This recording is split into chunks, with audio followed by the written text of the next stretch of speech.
Hi and hello welcome to channel Dona Vikash. இப்போ சேனலில் பார்க்குறது ரெகுலேஷன் 2017 இருக்கிற ஒரு எலக்ட்ரிக் சப்ஜெக்ட் தான் அன்கன்வென்ஷனல் மிஷினிங் ப்ராசஸ். பாஸ் ஈஸியின் அன்கன்வென்ஷனல் மிஷினிங் ப்ராசஸஸ் இதை மட்டும் படித்தால் போதும் எளிதாக பாஸ் ஆகலாம். பாஸ் ஈஸியின் யூசிஎம்பி. என்னை இன்ஸ்டாகிராமில் காண்டாக்ட் பண்ணோம் அப்படின்னா விக்னேஷ் டோனா விகாஷ் அப்படின்னு ஐடியில் எனக்கு காண்டாக்ட் பண்ணலாம். வாட்ஸ்அப் சேனலில் காண்டாக்ட் பண்ணால் பாஸ் ஈஸி, சேனலில் பேர் பாஸ் ஈஸி சர்ச் பண்ணி பாருங்கள். கிடைக்கல அப்படின்னா யூடியூப் டிஸ்கிரிப்ஷன்லேயே இந்த வாட்ஸ்அப் சேனலோட லிங்க் இருக்கும், நீங்கள் கிளிக் பண்ணி ஜாயின் பண்ணிக்கலாம். இல்லை யூடியூப் ப்ரோக்ராம் நீங்கள் ஜாயின் அதில் பண்ணணும் அப்படின்னாலும் கூட அந்த லிங்க்குமே இருக்கும், நீங்கள் யூடியூப் பார்ட்னர்ஷிப்போட ஜாயின் பண்ணிக்கலாம். ரெகுலேஷன் 2017 இருக்கிற ஒரு ஈஸியான சப்ஜெக்ட் அப்படின்னா வந்து யூசிஎம்பியை சொல்லலாம். அன்கன்வென்ஷனல் மிஷினிங் ப்ராசஸ் ரொம்ப ரொம்ப ஈஸியான ஒரு சப்ஜெக்ட்டு யூசிஎம்பி அப்படிங்கிறது.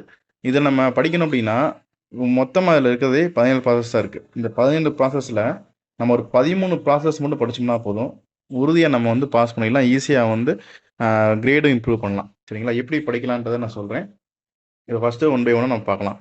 ஃபஸ்ட்டு யூனிட் 1 அப்படின்னு பார்த்தீங்கன்னா ஒரு இன்ட்ரோடக்ஷன் பற்றி இருக்கும். அப்புறம் வந்து மெக்கானிக்கல் எனர்ஜி பேஸ்டு ப்ராசஸாக இருக்கும். So mechanical energy based process அப்படின்னு சொல்லும்போது கண்டிப்பாக அப்ரேசிவ், இந்த யூனிட் 1ல் ஃபுல்லாகவே அப்ரேசிவ் யூஸ் பண்ணி தான் அவங்க பண்ணுறாங்க. ஃபஸ்ட்டு கொஸ்டின் என்ன அப்படின்னா நீட் ஃபார் யூசிஎம்பி. இந்த நீட் ஃபார் யூசிஎம்பிங்கிறது ஜென்ரல் கொஸ்டின். இது யூனிட் 1லேயும் வரலாம், அதேமாதிரி யூனிட் 5லையும் கேட்கறதுக்கான பாசிபிலிட்டிஸ் இருக்குது.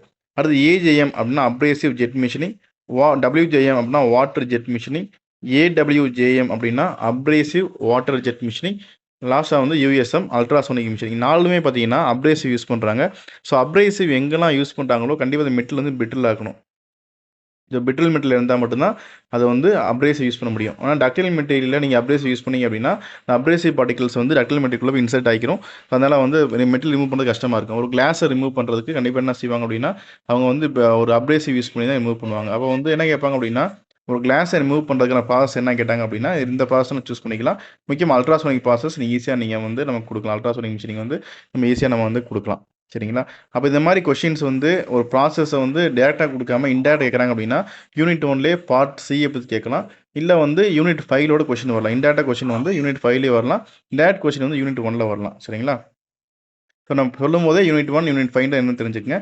இந்த 4 ப்ராசஸ் இருக்குது. இந்த 4ல் ஏதாச்சும் 3 ப்ராசஸ் படிச்சுங்க, கண்டிப்பாக வந்துடும். எந்த ப்ராசஸ் படித்தாலும் சரி நீங்கள் அதோட அட்வான்டேஜ் கண்டிப்பாக படிக்கணும், டிசைன் கண்டிப்பாக படிக்கணும், அப்ளிகேஷன்ஸ் படிக்கணும், அடிஷனலாக வந்து ஒரு பேராமீட்டர்ஸ் பற்றி படிக்கணும், பேராமீட்டர் காம்பினேஷன் பற்றி படிக்கணும். ஓகேங்களா? இது எல்லாமே கண்டிப்பாக ஒவ்வொரு ப்ராசஸும் படிக்கணும். 4ல் ஏதாச்சும் 3 ப்ராசஸ் நல்லா படிச்சுக்கங்க. அடிஷனலாக வந்து need for UCMP general question எதுக்கு நாங்கள் போகிறோம் அப்படின்ட்டு, அப்புறம் கன்வென்ஷன் நான் கன்வென்ஷனல் மிஷினிங்கோட டிஃப்ரென்ஸ் கேட்கலாம், யூனிட் 5ல் கேட்கலாம். ஜென்ரல் கொஷின் எல்லாமே யூனிட் 5ல் கேட்கறதுக்கான பாசிபிலிட்டிஸ் இருக்குது. அடுத்து யூனிட் 2ல் வந்து பார்த்தோம் அப்படின்னா thermal and electric energy based ப்ராசஸாக இருக்கும். ஸோ இதில் வந்து பார்த்தீங்கன்னா ஃபஸ்ட்டு வந்து இடிஎம் எலக்ட்ரோ டிஸ்சார்ஜ் மிஷினிங், அப்புறம் டபிள்யூஇடிஎம்னா ஒயர் எலக்ட்ரோ டிஸ்சார்ஜ் மிஷினிங், அடுத்து லேசர் பீம் மிஷினிங், எல்பிஎம்னா லேசர் பீம் மிஷினிங், பிஎம்னா பிளாஸ்மா ஆர்க் மிஷினிங், இபிஎம்னா எலக்ட்ரான் பீம் மிஷினிங். ஏன் நம்ம எல்லாம் ஷார்ட்டாக கொடுத்துருங்க அப்படின்னா கொஸ்டினில் வந்து டேரக்ட் கொஸ்டின் இருக்காது. இபிஎம் தான் கொடுப்பாங்க, பிஏஎம் தான் கொடுப்பாங்க, டபிள்யூ தான் கொடுப்பாங்க. உங்களுக்கு இதில் என்னென்னு தெரிந்ததுக்காக தான் நம்ம இங்கே கொடுக்கும்போதே ஷார்ட்டாக கொடுத்துருக்கோம். சரிங்களா? எல்லாத்தையும் படிச்சுக்கோங்க. மொத்தம் எத்தனை ப்ராசஸ் இருக்குது அப்படின்னா ஒரு 5 ப்ராசஸ் இருக்குது. இந்த 5 ப்ராசஸில் ஏதாச்சும் 4 ப்ராசஸ் நல்லா படிச்சுங்க. நான் சொன்ன மாதிரி வந்து அட்வான்டேஜ் இருக்கணும், டிஸ்அட்வான்டேஜ் இருக்கணும். அப்ளிகேஷன் என்ன அப்படின்னா என்ன டைப் ஆஃப் மெட்டீரியல் யூஸ் பண்ண போகிறோம் அப்ளிகேஷன் தெளிவாக படிச்சுக்கணும். அப்போ என்னென்ன பேராமீட்டர் இருக்குது, எப்படி அஃபெக்ட் பண்ணுதுன்னு கேட்கலாம். இதில் எப்படி கொஸ்டின் கேட்கலான்றது லாஸ்ட்டில் பார்க்கலாம். இந்த மாதிரி கொஸ்டின்ஸ் கேட்பாங்க லாஸ்ட்டாக பார்க்கலாம். நீங்கள் பார்த்துக்கிட்டு இருக்க பிடிஎஃப் வந்து உங்களுக்கு வேணும் அப்படின்னா டிஸ்கிரிப்ஷனில் ஹவு டு டவுன்லோட் பாசிசி பிடிஎஃப் அப்படின்னு லிங்க் இருக்கும், அதை கிளிக் பண்ணுங்கள். என்ன ப்ரொசீஜர் பாருங்கள், அந்த ப்ரொசீஜரை ஃபாலோ பண்ணிங்கன்னா அந்த பிடிஎஃப் நீங்கள் அவைல் பண்ணிக்கலாம். சரிங்களா? ஸோ அது வந்து EDM, WEDM, LBM, plasma arc machining, electronic machining. ஒவ்வொன்றும் சில டைப்ஸ் இருக்கலாம். எலக்ட்ரானிக் மிஷினிங்கில் நம்ம டைப் இருக்கலாம், பிளாஸ்மார்க் மிஷின்லையும் டைப்ஸ் இருக்கலாம். டைப்பையும் நல்லா பார்த்துக்குங்க, ஜென்ரலாக இருக்கிற டைப்பையும் நல்லா படித்து வச்சுக்கோங்க. அந்த யூனிட் 3 வந்து பார்த்தோம் அப்படின்னா கெமிக்கல் அண்ட் எலக்ட்ரோகெமிக்கல் பேஸ்ட் ப்ராசஸாக இருக்கும். ஸோ ஃபஸ்ட்டு வந்து சிஹெச்எம் அப்படின்னா கெமிக்கல் மிஷினிங் அர்த்தம், இசிஎம்னா எலக்ட்ரோ கெமிக்கல் மிஷினிங் அர்த்தம், இசிஜினா எலக்ட்ரோ கெமிக்கல் கிரைண்டிங் அர்த்தம், இசிஹெச் அப்படின்னா வந்து எலக்ட்ரோ கெமிக்கல் ஹார்னிங் அர்த்தம். இந்த கெமிக்கல் மிஷினிங் மட்டும் தான் இது இருக்கும், மற்ற எல்லாமே எலக்ட்ரோ கெமிக்கல்னால் கண்டிப்பாக எலக்ட்ரிக் கனெக்டிவிட்டி அதில் இருக்கணும். இந்த மாதிரி கேட்கலாம். சரி, எலக்ட்ரிக் கனெக்டிவிட்டி இருக்கிற ஒரு ஆப்ஜெக்ட்டுக்கு வந்து எப்படி நீங்கள் வந்து மிஷினிங் பண்ணீங்கன்னு கேட்கலாம்.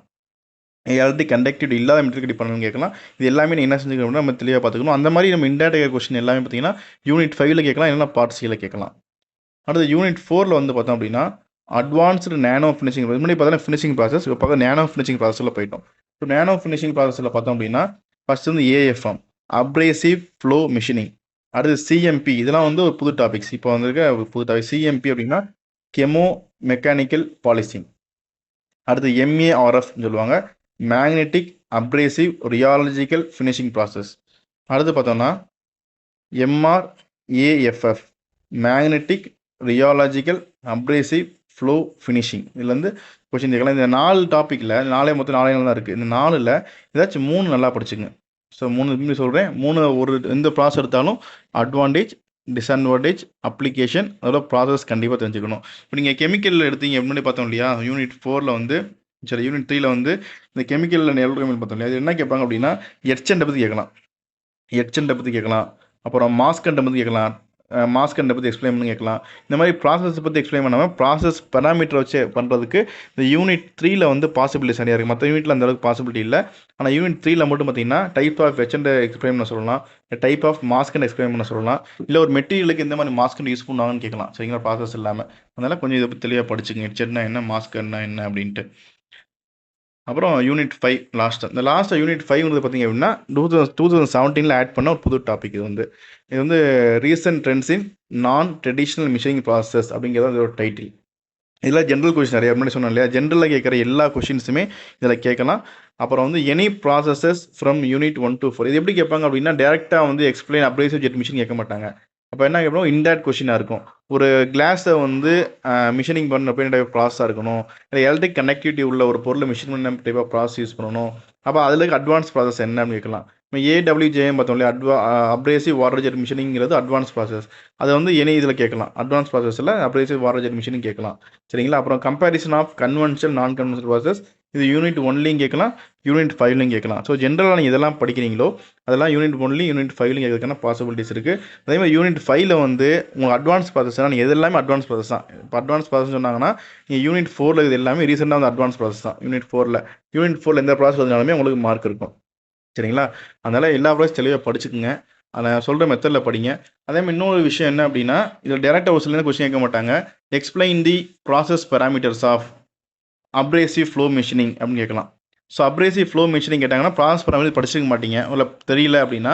நான் அப்ரேசிவ் ஃப்ளோ மிஷின் டயக்ராம் நல்லா தெரியும் அப்படின்னா அந்த உங்களுக்கு ஹிண்ட் தெரிஞ்சாலே போதும். இந்த மிஷினை பற்றி தான் கேட்குறாங்கன்னு தெரிஞ்சு அப்படின்னா அந்த மிஷினிங் ப்ராசஸை ஃபுல் எக்ஸ்பிளைன் பண்ணிடுங்க. என்ன கொஷின் கேட்டாலும் பரவாயில்ல, அந்த ப்ராசஸை கம்ப்ளீட் எக்ஸ்பிளைன் பண்ணுங்கள். ஒர்க்கிங் பிரின்சிபல் சொல்லுங்கள், என்னென்ன அதில் வந்து காம்பனன்ட்ஸ்னு எக்ஸ்பிளைன் பண்ணுங்கள், அட்வான்டேஜ் எல்லாமே எழுதிருங்க. எல்லாமே எழுதினாலே கண்டிப்பாக உங்களுக்கு குறைஞ்சது 10 மார்க் கண்டிப்பாக போட்டுருவாங்க, எந்த சந்தேகமும் இல்லை. அந்த கொஷின் என்ன வேணாலும் கேட்கட்டும்.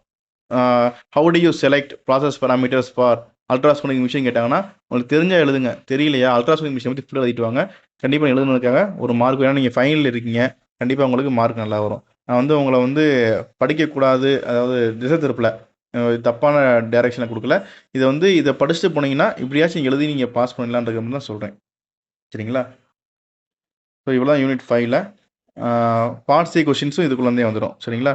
இந்த வீடியோ பிடிச்சா லைக் பண்ணுங்கள், உங்கள் ஃப்ரெண்ட்ஸ் கண்டிப்பாக ஷேர் பண்ணுங்கள், தொடர்ந்து சேனலை சப்போர்ட் பண்ணுங்கள், சப்ஸ்கிரைப் பண்ணுங்கள். நன்றி.